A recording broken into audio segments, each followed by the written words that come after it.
Alarming failures like the crash of Train 112 happen all the time. Take a look at this list of headlines, all from a single week. Catastrophic mining disaster in Brazil. Another day, another hack. Credit card stealing malware hits hotel chain. Hyundai cars are recalled over faulty brake switch. Story of Flint water crisis, failure of government, unfolds in Washington. Massive intelligence failure led to the Paris terror attacks. Vancouver settles lawsuit with man wrongfully imprisoned for nearly 3 decades. Ebola response.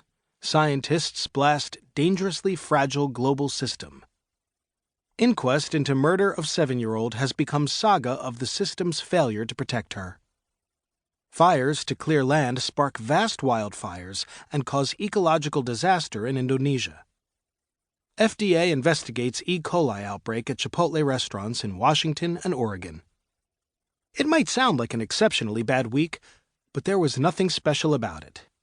Hardly a week goes by without a handful of meltdowns. One week it's an industrial accident, another it's a bankruptcy, and another it's an awful medical error. Even small issues can wreak great havoc. In recent years, for example, several airlines have grounded their entire fleets of planes because of glitches in their technology systems, stranding passengers for days. These problems may make us angry, but they don't surprise us anymore. To be alive in the 21st century is to rely on countless complex systems that profoundly affect our lives, from the electrical grid and water treatment plants to transportation systems and communication networks to healthcare and the law. But sometimes our systems fail us. These failures, and even large-scale meltdowns like BP's oil spill in the Gulf of Mexico, the Fukushima nuclear disaster, and the global financial crisis, seem to stem from very different problems. But their underlying causes turn out to be surprisingly similar. These events have a shared DNA, one that researchers are just beginning to understand. That shared DNA means that failures in one industry can provide lessons for people in other fields. Dentists can learn from pilots, and marketing teams from SWAT teams.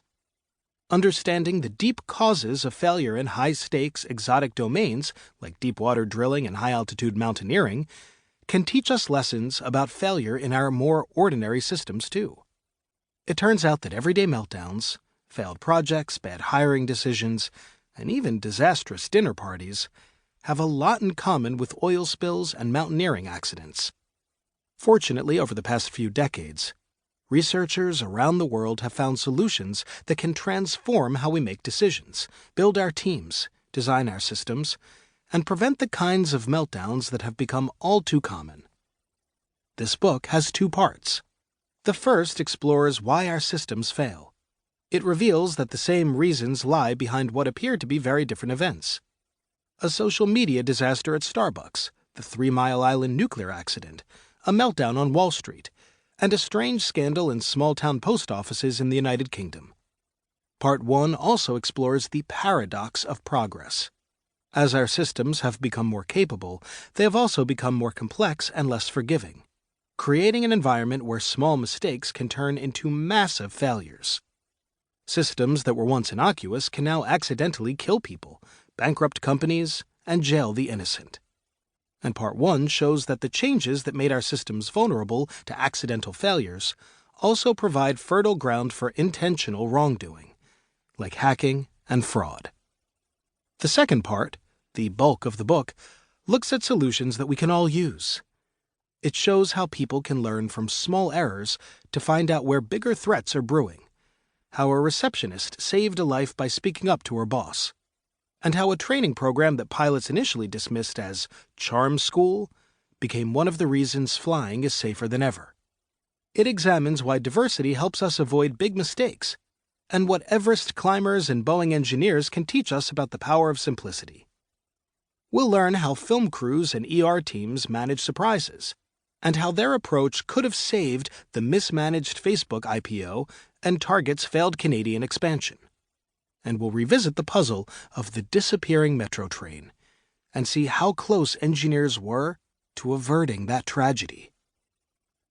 We came together to write this book from 2 different paths. Chris started his career as a derivatives trader. During the 2007 to 2008 financial crisis, he watched from his trading desk as Lehman Brothers collapsed and stock markets around the world unraveled.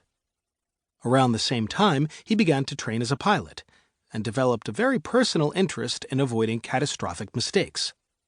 András comes from the world of research and studies why organizations struggle with complexity. A few years ago, he created a course called Catastrophic Failure in Organizations, in which managers from all sorts of backgrounds study headline-grabbing failures and share their own experiences with everyday meltdowns. Our source material for the book comes from accident reports, academic studies, and interviews with a broad swath of people, from CEOs to first-time homebuyers. The ideas that emerged explain all sorts of failures and provide practical insights that anyone can use.